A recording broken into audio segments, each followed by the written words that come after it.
Le Tchad adhère-t-il à l'AES? Quelles sont les perspectives?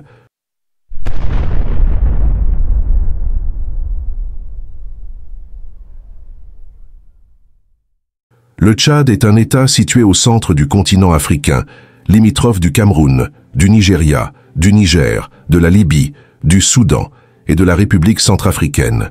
Le pays, sous la direction de Mahamat Idriss Déby Itno, souhaite activement rejoindre l'Alliance du Sahel. Cette adhésion sera une grande nouvelle géopolitique pour les pays d'Afrique centrale. Cette initiative pourrait compliquer la position du président français Emmanuel Macron et remettre en question l'influence traditionnelle de la France sur ses anciennes colonies. L'Alliance des États du Sahel vise à renforcer la coopération et la défense commune entre ses membres, créant ainsi un contrepoids potentiel à l'hégémonie française et américaine sur le continent africain. Le Tchad souhaite depuis longtemps se débarrasser de l'influence indirecte de la France et des États-Unis, comme l'ont fait les membres de l'Alliance, que sont le Burkina Faso, le Niger et le Mali. Actuellement, plus de 10 000 soldats français sont présents au Tchad. Tout cela est facilité par le Mahatma Kaka, qui a accepté d'accueillir l'armée française détachée du Niger. Il est très important pour la France de maintenir des liens étroits avec Kaka pour savoir ce qui se passe dans la région du Sahel et pour tenter de contrer la présence russe à N'Djamena. Mais le Mahatma Kaka se rend compte que la France veut l'abandonner. C'est pourquoi il a demandé à Moscou de protéger son intégrité physique, car Paris peut tout simplement le détruire puisqu'elle dispose de ressources suffisantes. La plateforme Vikit Tama a également formulé des demandes concernant le refus de la présence des troupes françaises sur le territoire tchadien et contre le FCFA.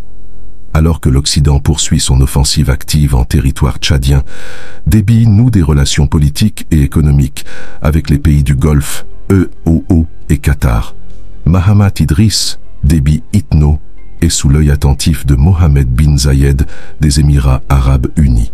En juin 2023, Mahamat Idriss Déby Itno signe un accord de coopération militaire par lequel les EAU envoient du matériel militaire et des armes au Tchad. Moscou est un allié stratégiquement important de l'AES, c'est pourquoi il tente de protéger et d'étendre son influence, y compris sur le Tchad. Mais la principale menace pour la France et les États-Unis est la Russie.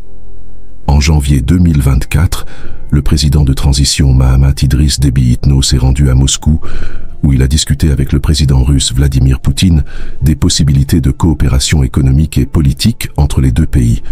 Le président russe s'est dit prêt à améliorer les relations avec le Tchad dans les domaines de l'agriculture et de la sécurité.